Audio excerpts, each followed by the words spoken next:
നമ്മൾ കുമ്പസാരിക്കാത്ത സമയത്ത് ഒരു പാപം വെച്ചുകൊണ്ട് നമ്മൾ നടക്കുമ്പോൾ നമ്മുടെ ജീവിതത്തിൽ നമുക്കെതിരെ നിൽക്കുന്ന ഒരു ശത്രുവിനെ നമ്മൾ കൊണ്ട് നടക്കുകയാണ്. ഞാൻ ഒരാളോട് കോപിച്ചു, എന്നിട്ട് ഞാൻ ആ വഴക്കുണ്ടാക്കിയത് അവൻ അങ്ങനെ തന്നെ വേണം, അത് അല്ലെങ്കിൽ പിന്നെ അവനോട് പിന്നെ അങ്ങനല്ലേ പറയേണ്ടത്, അവനോട് 4 എണ്ണോടെ പറയണ്ടായിരുന്നു എന്നൊക്കെ ഓർത്ത് ഞാൻ ഇത് ന്യായീകരിച്ചുകൊണ്ട് നടന്നാൽ എൻ്റെ ജീവിതത്തിൽ ഏത് സമയത്ത് എനിക്കെതിരെ നിന്ന് പ്രവർത്തിക്കാൻ പറ്റുന്ന ഒരു ശത്രുവിനെ ഞാൻ പാല് കൊടുത്ത് വളർത്തി കൊണ്ട് നടക്കാണ്.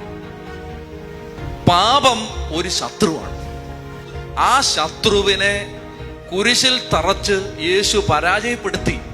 ആ പരാജയപ്പെടുത്തിയ ആ യേശുക്രിസ്തുവിന്റെ പാപപരിഹാരത്തിന്റെ കൃപ കുമ്പസാരക്കൂട്ടിന്ന് വാങ്ങിച്ച് എപ്പോഴും നമുക്ക് കാലയിൽ ഒരു അഴുക്ക് പറ്റി അപ്പൊ തന്നെ നമ്മൾ കഴുകില്ലേ? ഒരു ദേഹത്തൊരു അഴുക്ക് പറ്റി അപ്പൊ തന്നെ പോയി കുളിക്കില്ലേ? കുളിച്ചിട്ട് 10 മിനിറ്റ് കഴിഞ്ഞ് നിങ്ങളുടെ ദേഹത്ത് ചള്ള വീടും, നിങ്ങൾ അപ്പൊ പോയി കുളിക്കില്ലേ? കുളിക്കും എന്ന് പറഞ്ഞ പോലെയാണ് ആത്മാവിനെ നല്ല വെടിപ്പാക്കി നല്ല വിശുദ്ധിയിൽ വെച്ചിരുന്നാൽ എന്താ ഗുണമെന്നറിയാമോ?